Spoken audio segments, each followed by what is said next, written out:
দেখে দেখে কেটে গেল বেলা, বদলে যাচ্ছে দেখো খেলা, ঘুরে যায় রাজনীতির দান, জনগণ জানে সমাধান। ভালো লোকে হোকে বার পাল্লা, মানুষের বুকে ধানের শীষ, খুলে দাও হৃদয়ের জানলা, জিতবে এবার ধানের শীষ। আমার কাছে তারা নেতা, কিন্তু আপনাদের কাছে তারা ভাই বন্ধু। কারণ যেহেতু আমি রাজনীতিক, আমার কাজই হচ্ছে আপনাদের নেতাদেরকে নেতা হিসেবে জানা আর আপনাদেরকে রাষ্ট্রের মালিক হিসেবে জানা। দল যে করে সে হবে সেবক। সেই জায়গা থেকে আপনারা সবাই যারা এখানে উপস্থিত আছেন তারা আমার কাছে সম্মানিত, শ্রদ্ধাভাজন। তারাই হচ্ছেন মালিক, আমি হচ্ছি সেবক। যে নেত্রীর জন্য আজকে আপনারা দোয়া করবেন তিনি হচ্ছেন এই উপমহাদেশের অবিসংবাদী নেত্রী। তিনি গণতন্ত্র প্রতিষ্ঠিত করেছেন, যার জন্য আগামী 12 তারিখ আপনাদের ভোট দেওয়ার সুযোগ হচ্ছে। তিনি সুশাসন প্রতিষ্ঠিত করেছেন, তিনি সমৃদ্ধ বাংলাদেশ গড়েছেন, আমৃত্যু সংগ্রাম করেছেন একটা সমৃদ্ধ জাতি হিসেবে আমাদের প্রতিষ্ঠিত করবার জন্য। তার বিদায়ী আপনার মাগফিরাত কামনা করতে চাচ্ছি আমরা। যারা উপস্থিত হয়েছেন তাদের কাছে কৃতজ্ঞতা, কারণ এটি এক ধরনের সৌভাগ্য আমাদের। যারা উপস্থিত হয়ে কায় মনোবাক্যে এই মোনাজাতে অংশ নেবেন, আমার নেত্রীর বিদেহী আত্মার রুহের মাগফিরাত কামনা করবেন, তিনি অনন্তকাল কবরেতে শান্তিতে থাকবেন সেই দোয়া করব। পুনরুত্থান দিবসে আল্লাহ মহান নেত্রীর সহায় হবেন সেই দোয়া করব। মহা হিসাব দিবসে আল্লাহ আমার নেত্রীকে জান্নাতুল ফেরদৌস নসিব করবে সেই কামনা করব। চমৎকার আয়োজন, চমৎকার সন্ধ্যা। আপনাদের এত মানুষের উপস্থিতি আজকে প্রমাণ করে দেশনেত্রী বেগম খালেদা জিয়া সব শ্রেণী পেশার মানুষের হৃদয়ে রয়েছেন, হৃদয়ে। এটি হচ্ছে আমাদের নেত্রী এবং আমাদের দল করার সফলতা। 18 কোটি মানুষ চির স্মরণীয় রাখে নেত্রীকে, গর্ববোধ করে আন্তর্জাতিক পরিমণ্ডলে যে আমাদের দেশনেত্রী খালেদা জিয়ার মধ্যে একজন নেত্রী ছিলেন। তিনি এই দলের চেয়ারপারসন ছিলেন, যে দলের আমরা কর্মী, যে নেত্রীকে সারা বিশ্ব স্মরণ করে, যে নেত্রীর জন্য মানুষ জীবন উৎসর্গ করতে প্রস্তুত থাকে। নেত্রীর অনেক অসমাপ্ত কাজ রয়েছে। তিনি বাংলাদেশকে একটি পর্যায়ে উপনীত করেছিলেন। তার অসমাপ্ত কাজ শেষ করার জন্য বাংলাদেশের জাতীয়তাবাদী দলের দায়িত্ব রয়েছে, আপনার আমার দায়িত্ব রয়েছে, এবং গুরু দায়িত্ব রয়েছে জননেতা জনাব তারেক রহমানের উপর। এই অসমাপ্ত কাজ মানেই হচ্ছে নতুন বাংলাদেশ বিনির্মাণ। অসমাপ্ত কাজ মানেই হচ্ছে বাংলাদেশকে নতুন ভাবে শানিত করা, সমৃদ্ধ করা, জনগণের ক্ষমতায়ন। অর্থাৎ রাষ্ট্রের মালিক হচ্ছেন আপনারা যারা সামনে আছেন তারা। সেটি আমাদের গণতন্ত্র, ভোটাধিকার, জবাবদিহিমূলক সরকার, দায়বদ্ধ সরকার, কার্যকর পার্লামেন্টের মাধ্যমে বাংলাদেশে প্রতিষ্ঠিত করতে হবে। যার ফলে আমাদের কিন্তু গুরু দায়িত্ব বর্তিয়েছে এই দেশের প্রতি, এদেশের জনগণের প্রতি। এই উপলব্ধিটা ধারণ করাই হচ্ছে রাজনীতি। যারা আমার পাশে বসে আছেন, মঞ্চে আছেন এবং সামনে আছেন, যারা রাজনীতির কর্মী, তাদেরকে কিন্তু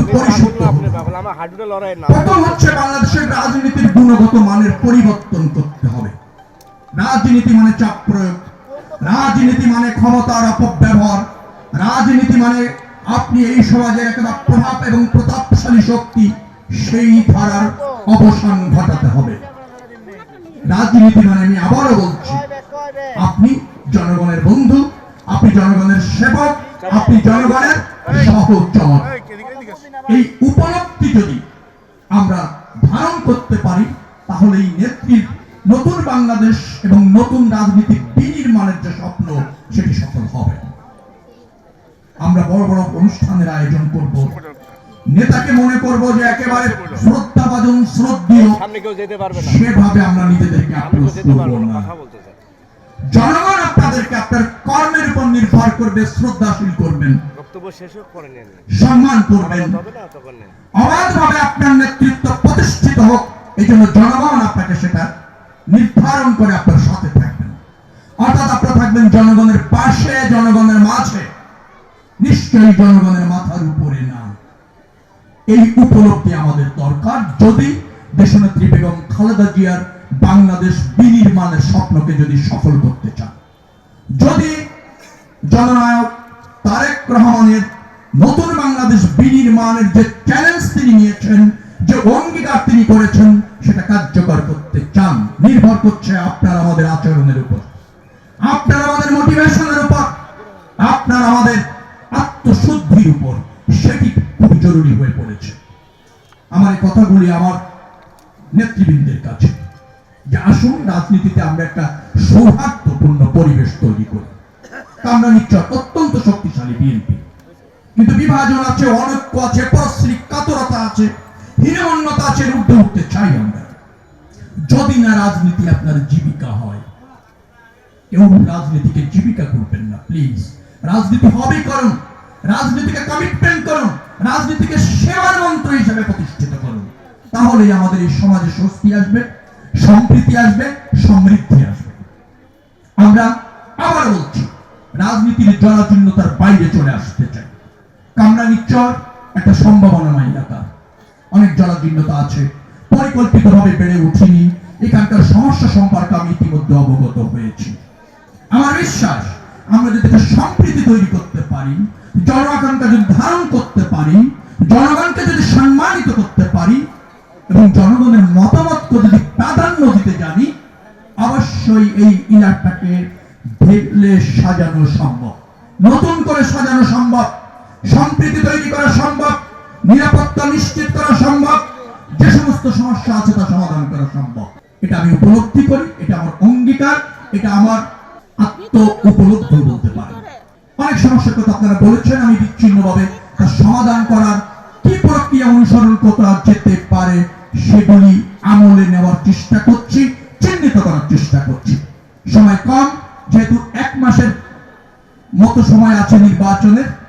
এই সরকার না, নির্বাচিত সরকার আসলে যদি আপনাদের প্রতিনিধিত্ব করার সুযোগ আল্লাহ আমাকে দেয় আর আপনারা যদি দেন, নিশ্চয়ই কামরাঙ্গীরচরের মানুষের প্রত্যাশা পূরণে সফল হবে অঙ্গীকার করে যাচ্ছি ইনশাআল্লাহ।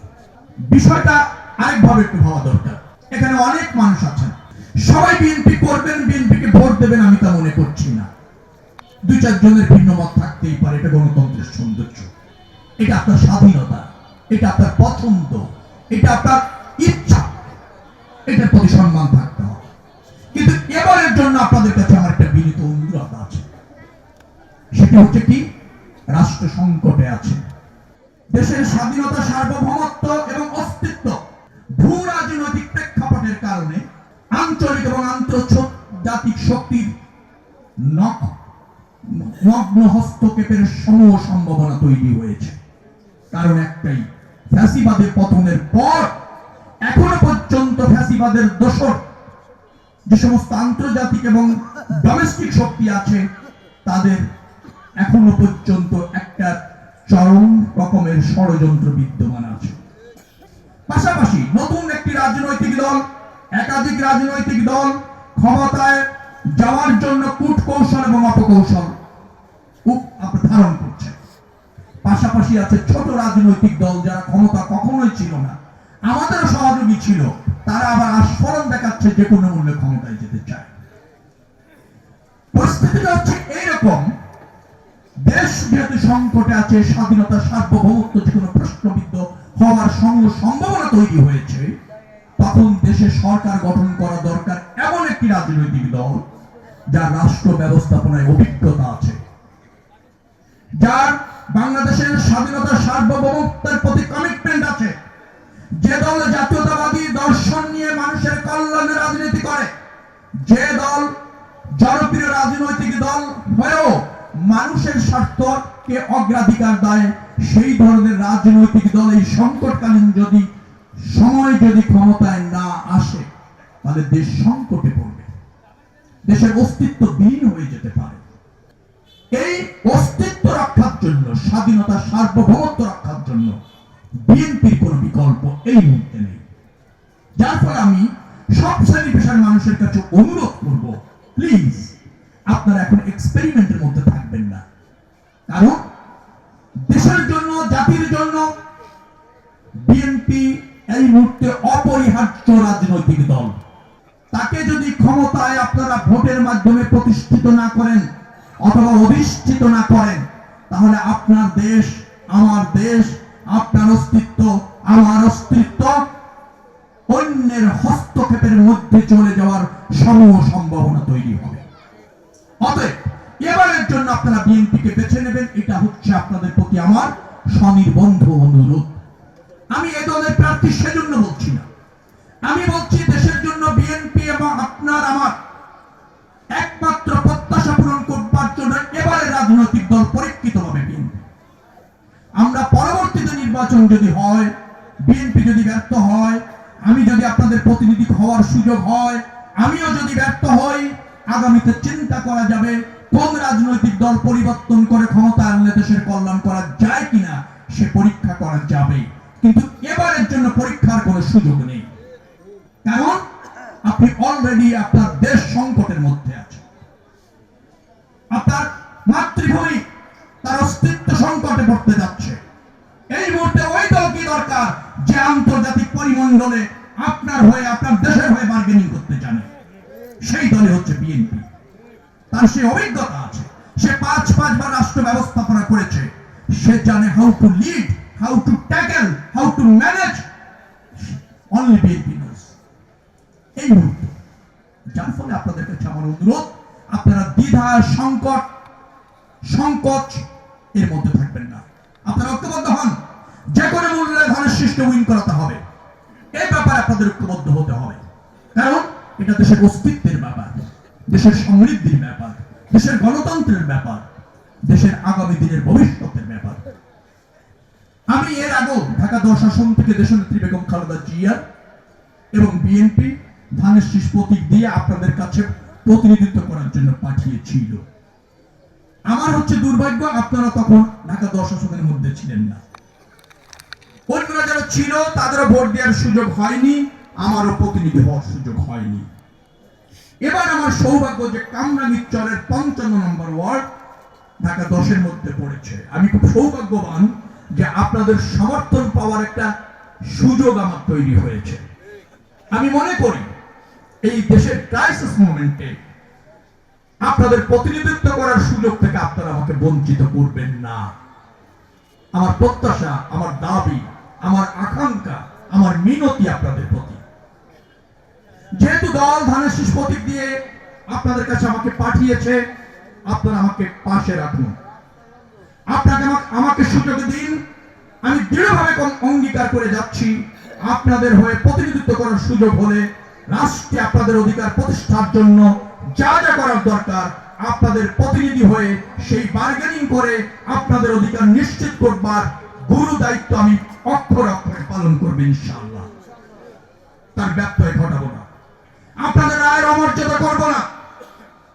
যে আকাঙ্ক্ষা এবং যে দায়িত্ব আপনারা আমার উপর অর্পণ করবেন, যে কোনো মূল্যে তা পালন করে আপনাদের পাশে থেকে আপনাদের কাছে দায়বদ্ধ থাকতে অঙ্গীকার করে যাচ্ছি।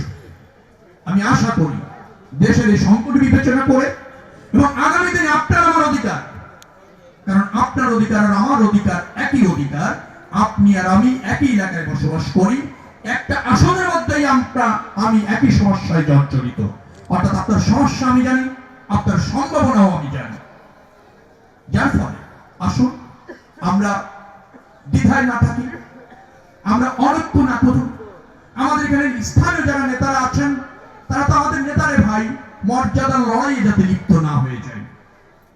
আমি এই এলাকার, আমার বাড়ির পাশে কেন্দ্র, আমার যদি গুরুত্ব না হয় তাহলে এখানে ভোটের ব্যাপারে আমাকে আগে ম্যানেজ করতে হবে, এই মানসিকতা থেকে বেরিয়ে আসে।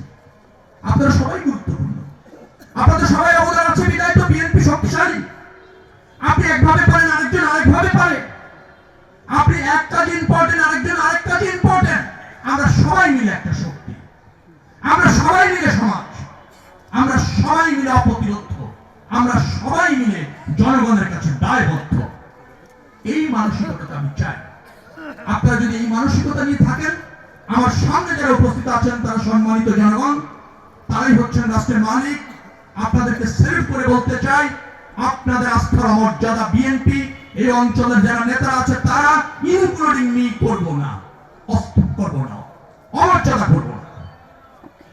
আমাদের মধ্যে ত্রুটি বিচ্যুতি থাকতেই পারে, আমরা আপনাদের সন্তান, ভাই, বন্ধু, আপনারা সেটা ক্ষমা সুন্দর দৃষ্টিতে দেখবেন। এখানকার স্থানীয় নেতা যারা আছেন 17 বছর সংগ্রাম করেছেন, প্রতিবাদ প্রতিরোধ করেছেন শেখ হাসিনার মতো একটা দানবের বিরুদ্ধে, বারংবার জেলে গিয়েছেন, কারাবরণ করেছেন, জীবন দিয়েছেন, কিন্তু তারপর রাজপথে থেকেছেন। কিসের জন্য? আপনাদের ভোটের অধিকারের জন্য। কিসের জন্য? রাষ্ট্রে আপনাদের মর্যাদা প্রতিষ্ঠার জন্য। ত্রুটি বিচ্যুতি তাদের থাকতে পারে, আপনাদেরই সন্তান। ত্রুটি বিচ্যুতি যদি স্থানীয় কোনো নেতাদের থেকে থাকি, অথবা এমনও যদি হয়ে যায় স্থানীয় কোনো নেতা আপনাদের এখনো পর্যন্ত হৃদয়ে স্পর্শ করে সমর্থন লাভে সফল হয়নি, এরকমও যদি কেউ থাকে, সেগুলি ক্ষমা সুন্দর দৃষ্টিতে আপনারা দেখবেন। আপনারা আমাদের সুযোগ দেন, আমরা দায়িত্ব নিয়ে আপনাদের আকাঙ্ক্ষাগুলি বাস্তবায়ন করতে চাই। আগামী দিনে আপনাদের পাশে পাবো এই অঙ্গীকার ব্যক্ত করছি। আপনারা যদি প্রতিনিধিত্ব করার সুযোগ বিএনপি এবং আমাকে দেন, নিশ্চয় তা পালন করব এই প্রত্যাশা রেখে আপনাদের ব্যক্তি জীবন, পারিবারিক জীবন সুন্দর হোক, সফল হোক, সমৃদ্ধ হোক। আমার নেত্রীর জন্য সবাই দোয়া করবেন, তিনি যেন পরপারে নিশ্চয়ই আল্লাহর সান্নিধ্যে থাকে, এই প্রত্যাশা ব্যক্ত করে আপনাদের সবাইকে সালাম জানিয়ে শেষ করছি। আল্লাহ হাফেজ। বাংলাদেশ জিন্দাবাদ। اللهم انت السلام ومنك السلام تباركت يا ذا الجلال والاكرام يا حي يا قيوم يا الله انك على كل شيء قدير।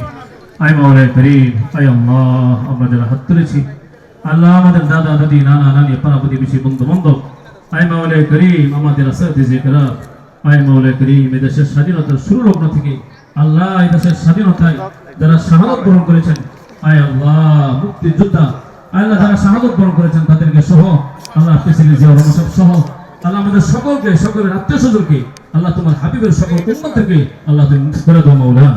আল্লাহ বিশেষ করে মাওলা আমরা যারা হাত তুলেছি, আমাদের আত্মীয় স্বজন যারা যেখানে আছেন, আল্লাহ যারা যেখানে সাহিত্য, আল্লাহ আল্লাহ সকলের মরহুমদেরকে আল্লাহ তুমি মাফ করে দাও মাওলা।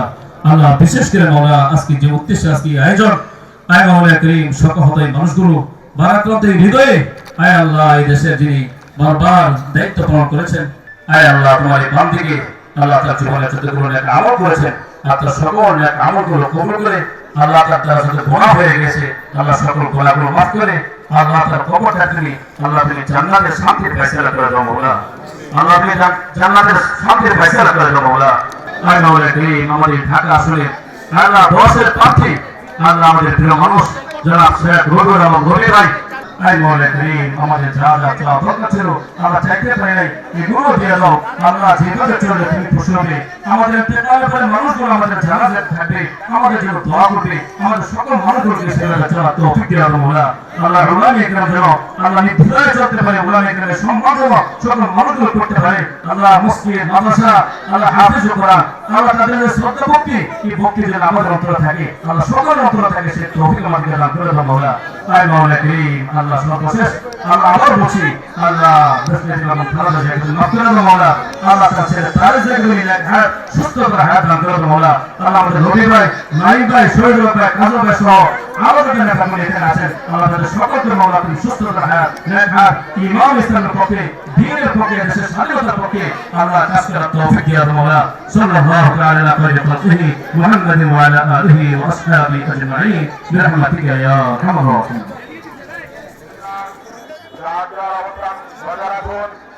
সকলেই পাবেন,